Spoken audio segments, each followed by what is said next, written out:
అతి తక్కువ ఖర్చుతో విదేశాలలో MBBS Vidya care of Vishal overseas. Rajamouli గారు అప్పుడు మీతో ఉన్నది ఇప్పుడు ఏం డిఫరెన్స్? ఇప్పుడు ఆ పెద్ద పెద్ద ప్రాజెక్టులు అయిపోయి పెద్ద సర్కిల్ పెరిగిపోయి నేను అలాగే నేను వెళ్ళలేదు. ఇప్పుడు కూడా నేను అంతే, నేను ఎప్పుడు వెళ్ళి కలవను. ఎన్టీఆర్ గారితో మీకు సో ఈ కత్తి తీసి ఎప్పుడైతే కొట్టపోయానో ఆయనకి నాకు భయం వేసింది, ఎవరేమంటారో ఇంకా నాకు.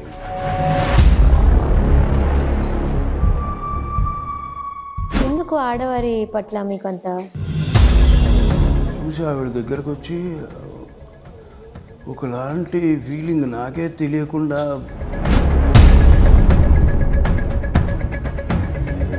ఇప్పుడు ఆయన పాన్ ఇండియా స్టార్, మీతో ఆయన ఎలా ఉంటారు? ఎగ్జాక్ట్లీ చెప్పలేను, కానీ చాలా జరుగుతూ ఉంటాయి అవి. మనం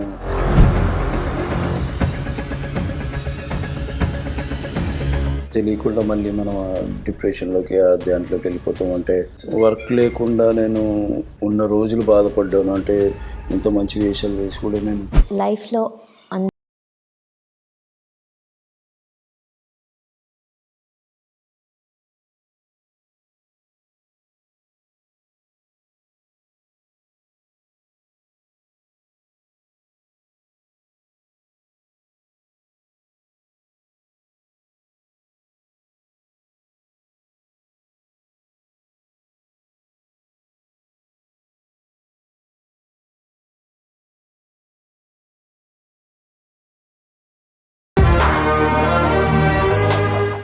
నమస్తే, వెల్కమ్ టు ఐడ్రీమ్ మీడియా. నేను మీ హిమాలయ. రాజమౌళి గారి సినిమా హిట్ అవడం ఎంత కామనో, రాజమౌళి గారి సినిమాలో ఈయన ఉండడం కూడా అంతే కామన్. మరెవరో కాదండి, మనందరి సుపరిచితులే ఛత్రపతి శేఖర్ గారు. Hello sir. Hi sir. మనందరి లైఫ్లో థ్యాంక్ఫుల్గా ఫీల్ అయ్యే ఒక పర్సన్ ఉంటారు. అలా మీ లైఫ్లో థ్యాంక్ఫుల్గా ఫీల్ అయ్యే పర్సన్ ఎవరన్నా ఉంటే మాతో షేర్ చేసుకో. నేను అందరికీ తెలిసిందే ఈ విషయం. అంటే నేను నా కెరియర్ పరంగా అంటే నేను ఈ ఫీల్డ్లో, ఈ సినిమా ఫీల్డ్లో నాకు బాగా సపోర్ట్ చేసింది రాజమౌళి గారు. అదే అందరికీ తెలిసిన విషయం. రాజమౌళి గారు మా అందరికి తెలుసు సార్, మీరు అదే చెప్తారని కూడా తెలుసు. రాజమౌళి గారు కాకుండా పార్ట్ ఆఫ్ రాజమౌళి గారు పర్సనల్ లైఫ్లో కానీ కెరియర్లో కానీ? పర్సనల్ లైఫ్లో అంటే నాకు అందరు సపోర్ట్ అంటే మా మదర్ సపోర్ట్ చేశారు. మేబీ కొన్ని ఇబ్బందులు ఉన్నాయి, బట్ ఫైనల్గా ఆమె సపోర్ట్ చేసింది. సో నేను ఇన్స్టిట్యూట్లో జాయిన్ అవ్వడానికి డబ్బులు కట్టడం ఇలాంటివి అలా సపోర్ట్ చేశారు. నా ఫ్రెండ్స్ అంటే నా చిన్నప్పటి ఫ్రెండ్స్ ఉన్నారు.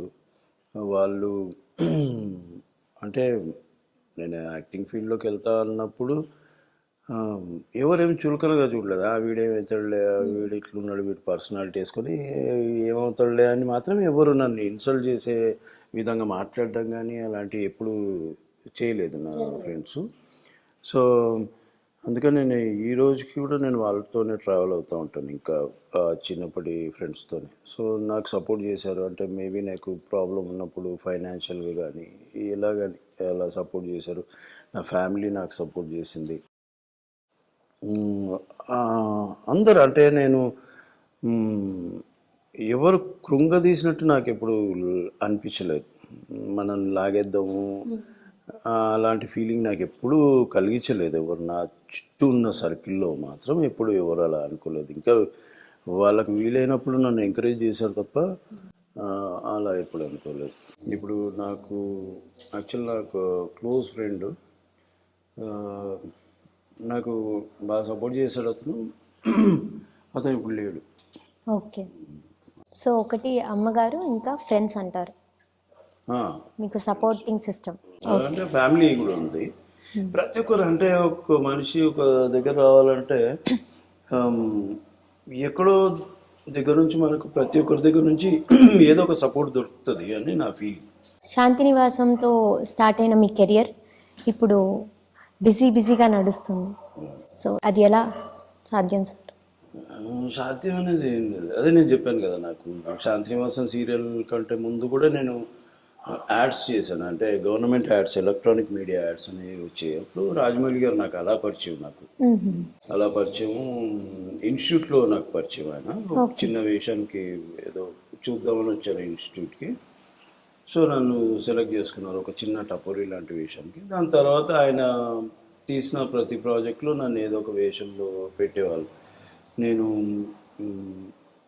ఒక గొప్ప విషయం ఏంటంటే, ఆయన దగ్గర ఉన్న గొప్ప విషయం ఏంటంటే, నేను ఎప్పుడు వెళ్ళి కలిసింది లేదు, ఎప్పుడు వెళ్ళి ఆయనకు నా వేషం ఇవ్వని నేను అడగను.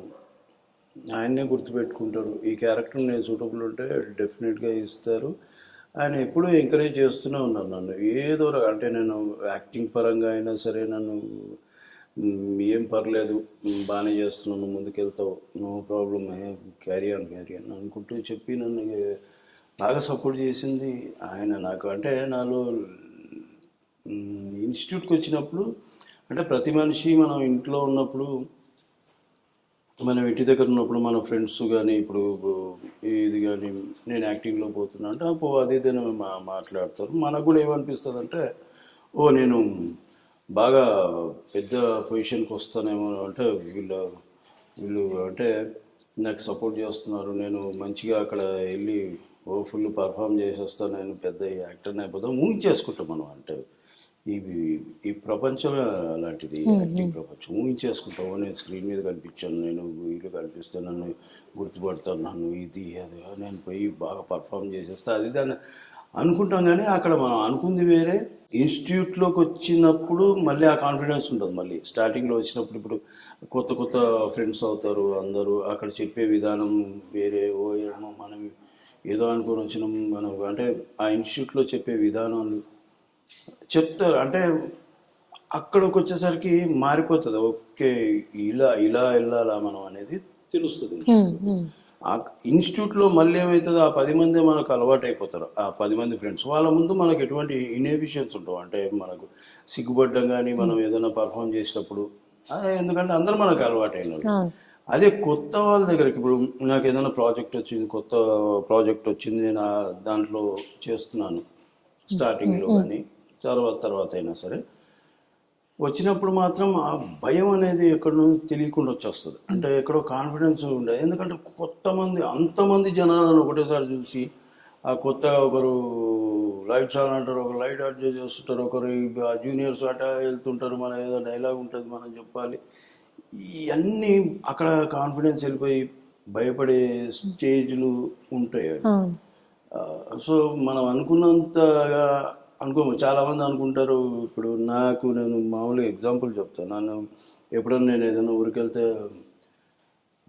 చాలామంది అడుగుతారంటే, సార్ ఫన్నీ, అది సిల్లీగానే ఉంటుంది, అది వచ్చారు 3-4 కుళ్ళోళ్ళు వచ్చి, సార్ మీరు అందులో చేశారు కదా, మీరు మాకు కూడా చేయొచ్చు కదా, మేము కూడా హీరో ఫ్రెండ్, మాకు కూడా చెప్పండి, మేము కూడా హీరో ఫ్రెండ్ చేసేస్తాం. అంత లైట్గా మాట్లాడతారు. ఇక్కడికి వచ్చిన తర్వాత వాళ్ళ పరిస్థితి ఏందో తెలియదు. ఆ హీరో ఫ్రెండ్ చేయడానికి నేనే ఏమేమి ఆలోచించినో, నేనేమి ప్రిపేర్ అయ్యాను, ఎంత ఆ పొజిషన్కి రావడానికి, అది వాళ్ళకి తెలియదు. చాలా ఈజీ అనుకుంటారు బయట యాక్టింగ్. అప్పుడు మీకు ఏమనిపిస్తుంది సార్? అంత ఈజీగా మీరు ఎంతో కష్టపడి వచ్చింటారు ఆ పొజిషన్కి. ఏమనిపించదు. నాకు అనిపిస్తుంది ఏంటంటే, ఒకసారి కెమెరా ముందు నిలబడితే వాళ్ళకి ఏంటనేది తెలుస్తుంది. ఇప్పుడు పర్లేదు. ఒకప్పుడు, ఇప్పుడు నేను స్టార్ట్ చేసినప్పుడు కెరియర్, అప్పుడు రీల్, ఎప్పుడైతే రోల్ యాక్షన్ అన్నారు అప్పుడు ఆ సౌండ్ వచ్చేది మనకి. ఆ సౌండ్కి సగం భయం వేసేది. ఎందుకంటే మనం అనుకున్న డైలాగ్ ఆ టైంకి చెప్పాలి, ఆ ఇదిలో చెప్పాలి, లేకపోతే మనకి ఆ రీల్ ఇదైపోతుంది. మళ్ళీ టేకుల మీద టేకులు తింటే మళ్ళీ అదో ఇది. ఇప్పుడు అంత సిస్టమ్ మారిపోయింది. ఫస్ట్ హ్యాపీయెస్ట్ మూమెంట్ మీ లైఫ్లో, ఈ మూమెంట్ నాకు లైఫ్ లాంగ్ గుర్తుంటుంది అన్న ఒక్క మూమెంట్ చెప్పండి సార్. నేను అంటే శాంతినివాసంలో చేసేటప్పుడు, ఎక్కడో ఏదో ఊర్లోకి పోయినా, ఎక్కడో పోయినా ఎవరో ఒకరు, మీరు శాంతినివాసం సీరియల్లో ఫ్రెండ్ క్యారెక్టర్, రాజీవ్ గారి ఫ్రెండ్ క్యారెక్టర్ చేశారు కదా అన్నప్పుడు, అమ్మా నాకు ఎవరో గుర్తుపడుతున్నారే ఎవరో ఒకరు అనే ఫీలింగ్ వచ్చింది. దాని తర్వాత అలా చేస్తూ చేస్తూ పద్మవ్యూహం సీరియల్లో ఒకసారి పుష్కరాలు జరుగుతూ ఉన్నాయి కృష్ణ ఇక్కడే మహబూబ్ నగర్ అవతల ఎక్కడో లోపలికి వెళ్ళాం. వెళ్ళినప్పుడు ఆ పద్మవ్యూహంలో ఒక శివ అనే క్యారెక్టర్ చేస్తున్నాను, బాగా మాస్ క్యారెక్టర్. మధ్యలో ఆ క్యారెక్టర్ చనిపోతుంది.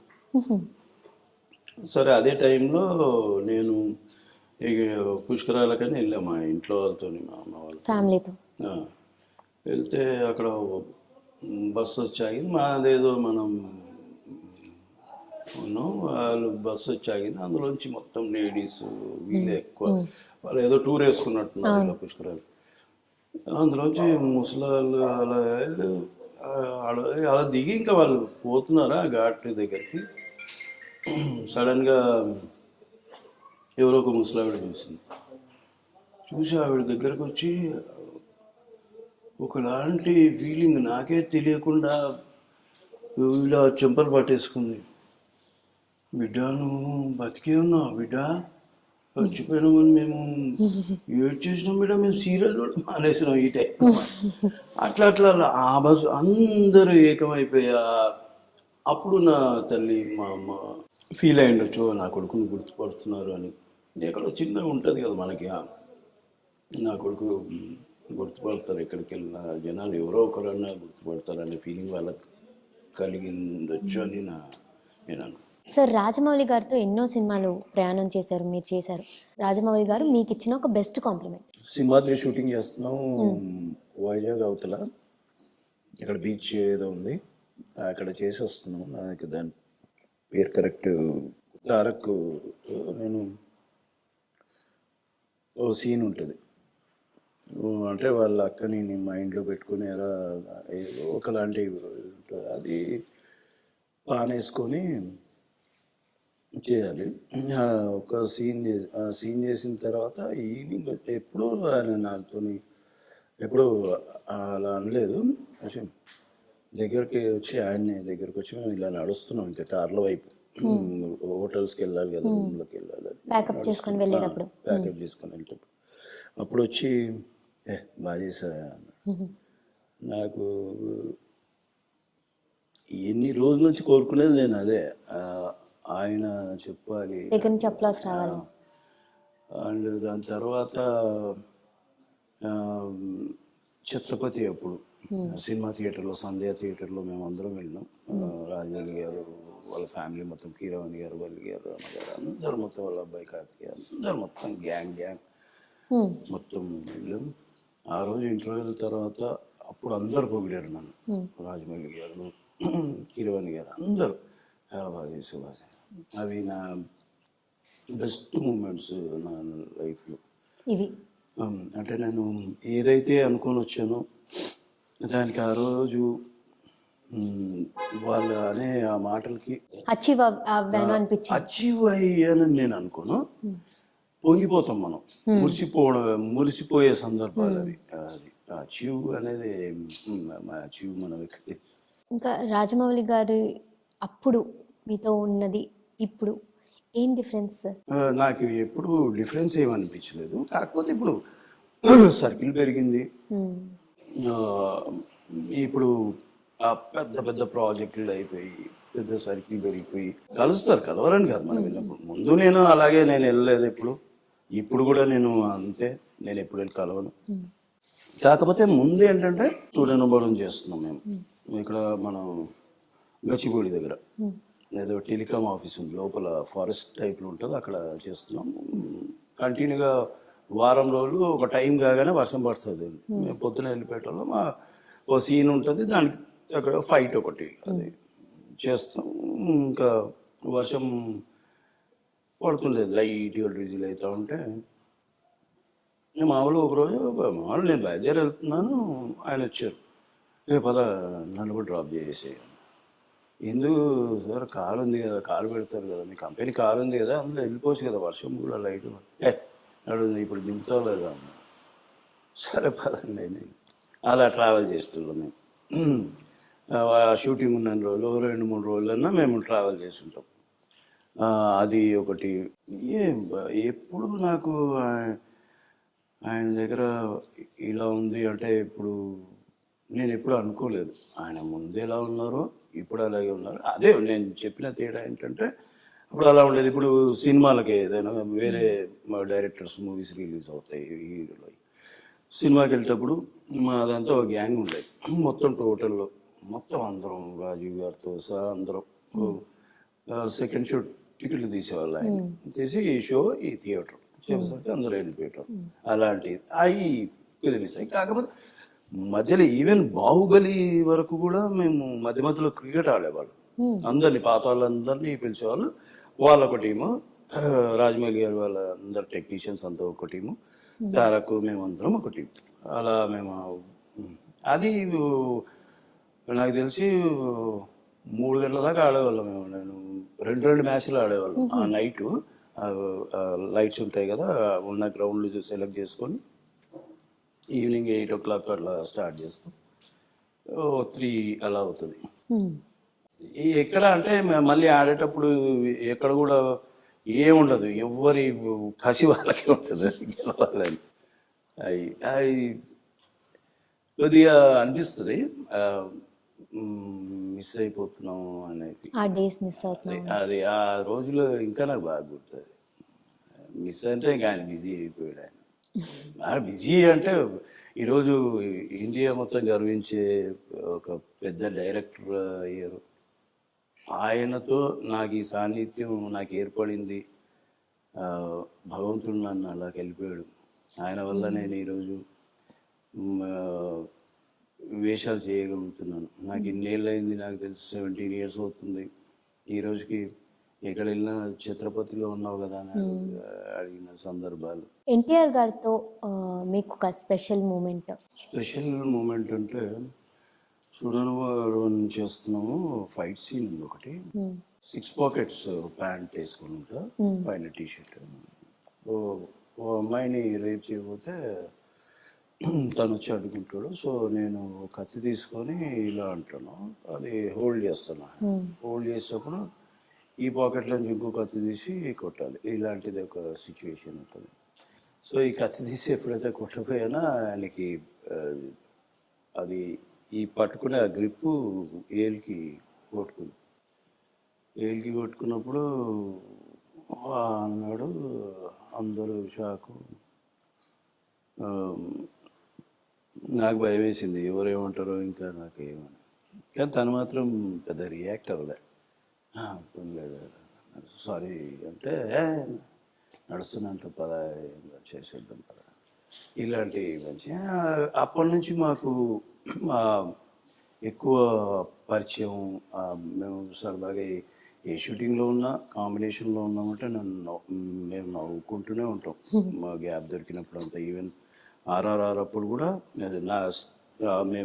నేను స్టార్ట్ అయిన నా డే, నేను కాంబినేషన్ చేసిన డే ఎప్పుడైతే స్టార్ట్ అయిందో ఆ రోజు విపరీతంగా నవ్వుకుంటూనే స్టార్ట్ చేస్తాం. ఆ సీన్లోనే అది కూడా మళ్ళీ కట్ చెప్పడం. సార్ ఆయన ఇప్పుడు వీడు నవ్విస్తున్నాడు అనడం, నేనంటే ఆయన కూడా అర్థమవుతుంది. లేకపోతే అల్లరి ఎక్కువ ఉంటుంది. అది మళ్ళీ షార్ట్లోకి వచ్చేసరికి మళ్ళీ మూడు నార్మల్గా జరుగుతుంది.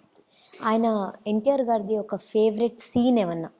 నాకు చాలా ఉన్నాయి. అంటే నాకు ఎక్కువ రాఖీలో సీన్ ఉంది, అండ్ టెంపర్లో, సింహాద్రిలో ఇంటర్వల్ బ్లాక్లో అతను ఫైట్ చేసేటప్పుడు ఆ లుక్ ఉంటుంది, ఒక వైలెంట్ లుక్, ఆ కళ్ళల్లో రౌద్రం ఉంటుంది. అలాంటి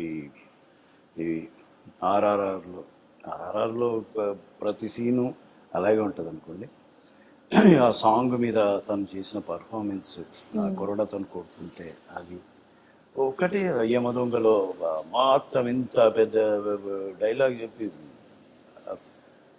గదం తీసి గదం తిప్పి ఆ కింద పెట్టి కాలేసి కొట్టి గంభీరము, ఇవన్నీ ఒకటనే ఏం చెప్పలేను నేను, తీసుకుంటూ పోవాలి అంతే. ఇంకా ఎన్టీఆర్ గారితో మీ ర్యాప్ ఎలా ఉంటుంది సార్? ర్యాప్ అదే నేను చెప్పాను కదా, ఫ్రెండ్లీగానే ఉంటుంది, సరదాగా ఉంటుంది అంతే.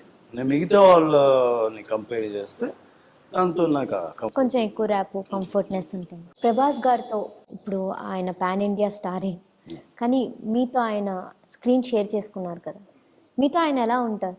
నేను నేను ఆ ఒక్క సినిమానే చేశాను. తర్వాత నేను కలవడం ఎప్పుడు ఆయన వేరే షూటింగ్లో ఉన్నప్పుడు, ఎప్పుడో ఫిల్మ్ సిటీలో ఒకసారి, నానక్రమంగూడలో ఒకసారి అక్కడికి వెళ్ళాను.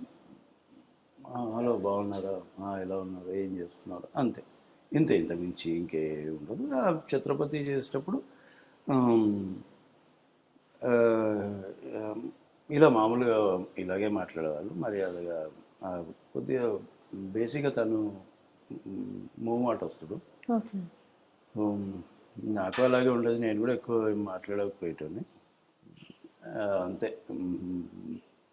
ఇది ఇంకేంది ఫన్నీ మూమెంట్స్ అలా ఏమన్నా? ఫన్నీ మూమెంట్స్ ప్రభాస్ గారు ఫన్నీ మూమెంట్స్ అంటే ఏం లేవు. చిత్రపతిలో మాత్రం నేను సముద్రంలో అదొకటి కొద్ది ఇన్సిడెంట్. అది ఇప్పటికైనా నేను ఏదైనా సముద్రం చూస్తూ అమ్మో ఆ రోజు నాకు భయం వేస్తుంది. అంటే కాళ్ళు పట్టుకొని ఉండాలి, నేను నీళ్ళలోకి దిగి అదేదో శంఖం తీయాలి. అది ఒరిజినల్గా అది మనం సినిమాలో చూసినట్టు అది యాక్చువల్గా పట్టుకొని ఉంటారు. ఆయన లాగే టైం అప్పటిదాకా ఊపిరి ఆపుకోవాలి, లాగే టైంకి మాత్రం నేను లేవాలి. లేచినప్పుడు అజయ్ వచ్చి నన్ను పట్టుకుంటాడు, కాలర్ పట్టుకుంటాడు. ప్రభాస్ ఏమో కాలు పట్టుకొని ఉంటాడు ఆల్రెడీ. ఆ చిన్నది తెప్పలాగా ఉంటుంది, తెప్ప అంటే చిన్న బోటు, పెద్దది ఇక్కడ పెద్దది ఒకటి పడవ ఉంది, అందులో కెమెరా పెట్టుకున్నారు, అటువైపు ఒక కెమెరా ఉంది. సో అది ఈవినింగ్ టైం, అది 4:35 ఆ ప్రాంతం. వన్ మోర్ అయింది. మూడో టేక్కి నేను ఎప్పుడైతే లేసానో అజయ్ పట్టుకోవడం మిస్ అయింది. పట్టుకోవడం మిస్ అవ్వడం, నేను ఎంతైతే ఊపిరి ఆపుకున్నానో అప్పుడు లేచాను, వీళ్ళు పట్టుకుంటారు. ఇంకా మళ్ళీ ఆ ఊపిరి తీసుకునే ఛాన్స్ కూడా లేకుండా తప్పని మళ్ళీ అందులో పడ్డాను. పాపం ప్రభాస్ ఆయన చాలా ట్రై చేశారు, లాగుదాం వదలట్లే. నాకేమో వదిలేస్తే తిరిగి కనీసం ఎడ్జన్న తేలుతానేమో అనే ఫీలింగ్ ఉంది. అక్కడ ఉన్నారు అంటే గజయితగాళ్ళు ఇద్దరిని పెట్టాడు. అది అనుకున్నాను, కానీ తను పట్టుకుంటున్నాడు. ఆ ప్యాంట్ మీద ఎప్పుడైతే నేను పడ్డానో ఆ ప్యాంట్ మీద కూడా నీళ్లు పడిపోయేసరికి తనకు జారిపోతున్నా నేను, కానీ తను మాత్రం వదలట్లే. ఎలాగలే ఏమైపోతుంది, ఎందుకు ఆ భయం అంటే తనకి ఆ పక్కన ఏదైతే మేము పెద్ద బోట్ అయితే ఉందో ఆ చక్రం ఉంటుందా ముందు, అది మేము ఏ సామాన్ వేసినా అది గుంజేస్తుంది అటు. సో నేనెక్కడ నన్ను లాగేస్తుందని తను వదలట్లే నన్ను, నాకేమో ఊపిరి ఆడట్లేదు లోపల. సో ఈ సందర్భంలో ఇంకా అక్కడికి ఇట్లా చేసి ఒక్కసారి ప్రభాస్కి పాపం సాయశక్తిలో లాగాడు, నాకు తెలుస్తుంది లోపల. జారిపోయాను నేను, జారిపోవడం తల తిప్పి చేయి పట్టుకుంటే ఆ చిన్నది బోట్ ఆ ఎడ్జ్ తగిలింది, నన్ను లాగేసింది. మళ్ళీ సార్, మీరు షూటింగ్ స్పాట్లో అయినా ఎక్కడైనా ఆడవారికి ఎక్కువ మర్యాద ఇస్తారంట, ఎందుకు ఆడవారి పట్ల మీకు అంత మంచి గౌరవం కానీ ప్రేమ? మర్యాద అంటే నేను అంటే ఇప్పుడు కొందరు ఇప్పుడు నా కూతుర్లుగా చేస్తారు, కొందరు నా చెల్లెలుగా చేస్తారు. సో అలా ఎక్కడో తెలియకుండా బాండింగ్ ఏర్పడుతుంది. సో దానివల్ల నేను అమ్మ నాన్న అంటారు, వాళ్ళు నన్ను నాన్న అంటారు, నేను అమ్మ ఇలా ఉన్నావు అంటారు.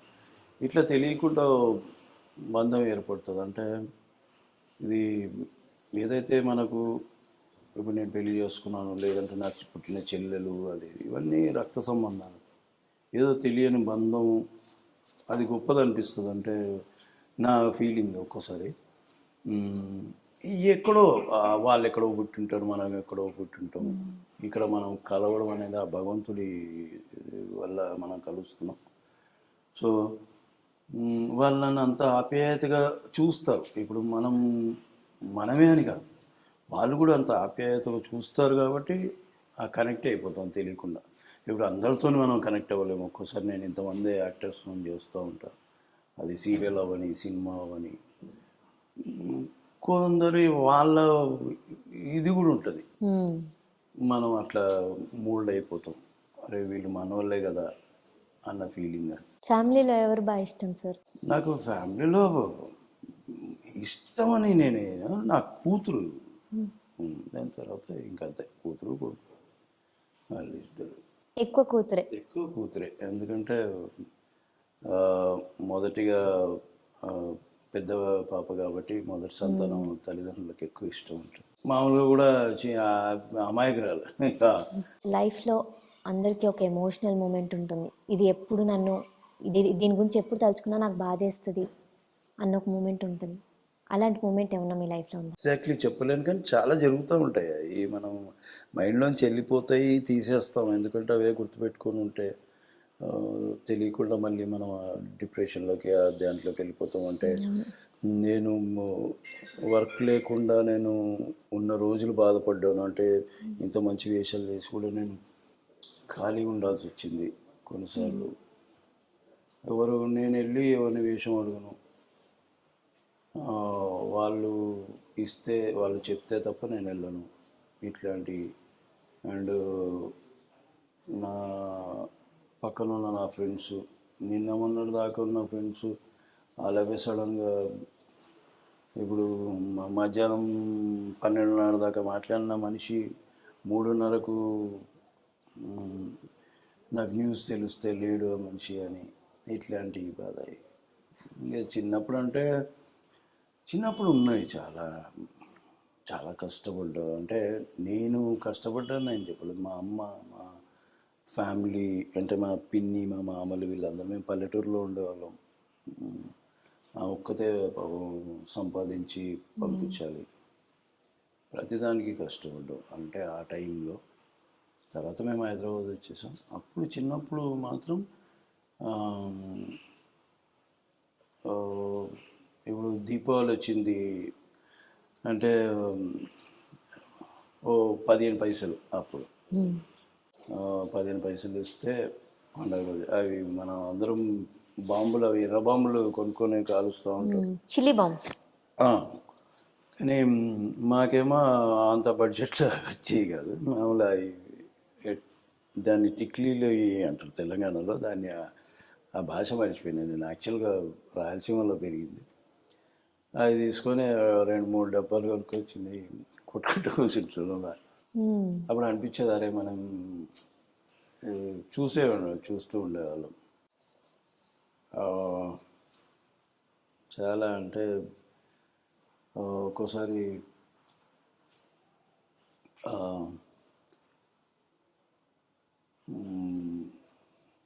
రైస్ తినాలని ఎక్కువ. అంటే మా ఇళ్ళలో అప్పుడు రాగి సంగటి ఇవి చేశారు. ఇప్పుడు హెల్దీ, ఇప్పుడు అవన్నీ ఎప్పుడు అనిపిస్తుంది రోజు అదే తిని బోర్ కొట్టేస్తుంది, అది తినాలి, వేరే వాళ్ళు తింటుంటే చూస్తాం. అది ఆశగా ఉండేది.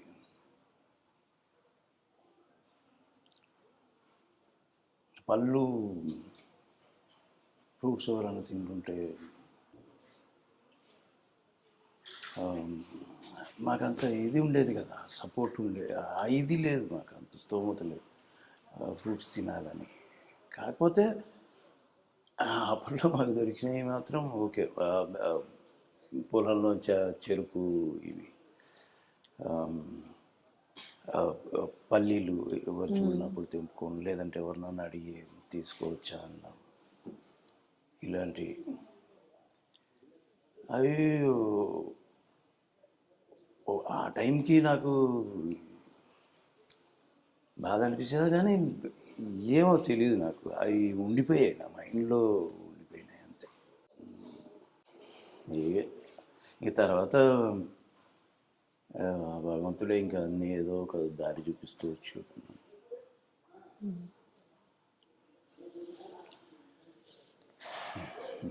రవితేజ గారితో మీ స్పెషల్ మూమెంట్స్ ఏమన్నా? అంటే సినిమా చేసాం ఒకటి, అది దరువు ఒక సినిమా చేశాం అంతే. మామూలుగా అక్కడ ఉన్నంతవరకు మీరు అందరినీ చెప్పే మాటనే, ఎనర్జీగా.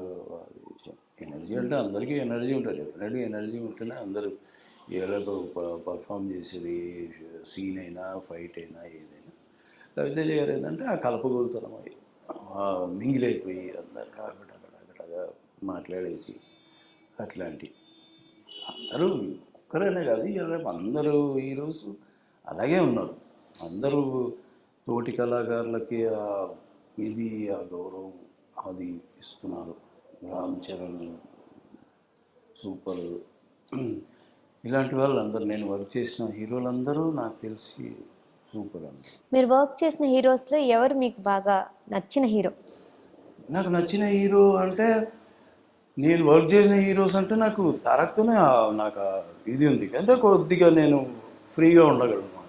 మిగతా వాళ్ళతో అందరితో ఈవెన్ రామ్ చరణ్ గారు అయినా సరే నేను ఆయన ఎక్కువ ఇప్పుడు నేను మాట్లాడకపోయినా ఆయన ఎక్కువ కేర్ తీసుకుంటాడు ఏ విషయంలోనైనా. అంటే ఇప్పుడు ఫైట్ జరుగుతుంది ఏదో సంథింగ్ ఒక ఇన్సిడెంట్ జరిగింది అప్పుడు కేర్ తీసుకొని రెస్ట్ తీసుకోమని నువ్వు రెడీ ఉన్నప్పుడే మనం షార్ట్ చేద్దామన్న సందర్భాలు, మర్యాద మాట్లాడడం, తను క్యారవాన్లోకి వెళ్తున్న ఒకళ్ళు నేను పొరపాటుగా వినిపించినా కూడా పలకరించడం, ఆగి మాట్లాడే 10 నిమిషాలు మాట్లాడే ఇలాంటి అందరూ. సో థ్యాంక్స్ సార్, మాకు మీ టైం ప్రీషియస్ టైం ఇచ్చి మాకు వాల్యుబుల్ వర్డ్స్ చెప్పి మీరు ఫీల్ అయింది చెప్పి కొంచెం బాధపడిన పాయింట్స్ కూడా చెప్పినందుకు. వాల్యుబుల్ టైం, ప్రెషియస్ టైం ఇవన్నీ మనకి ఏదో ఉట్టిగా ఫార్మాలిటీ మాట్లాడతాం కానీ ఏం ప్రెషియస్ టైం కాదు, వాల్యూ టైం ఇవన్నీ ఉట్టి మాట్లాడలేవు. మీరు అడిగారు, నేను ఎక్కడో కనెక్ట్ అయ్యాను, ఓకే మీరు చెప్పమన్నారు, నేను చెప్పేశాను అంతే. వాల్యుబుల్ టైంలో ఏముండవండి. ఇప్పుడు మీరు నాకు ఇంటర్వ్యూ చేస్తారు, ఇప్పుడు ఇంటర్వ్యూ చేశారంటే నేను టీవీలో కనిపిస్తా. సో ఎక్కడ అవి ఏం లేవండి. మీరు అట్లా అంటే మీరు నా గురించి వచ్చి ఇంతసేపు వెయిట్ చేసి నా కోసం ఇంటర్వ్యూ తీసుకొని వెళ్తున్నందుకు అది నేను కూడా అనొచ్చు. Thank you sir. అంటే అడిగిన ప్రతి క్వశ్చన్కి కూడా మంచిగా చక్కగా మీరు ఎలా ఫీల్ అయ్యారో షేర్ చేసుకోవడం అదొక మాకు చాలా హ్యాపీగా ఉంటుంది సార్ మీరు చెప్పినందుకు. Thank you sir.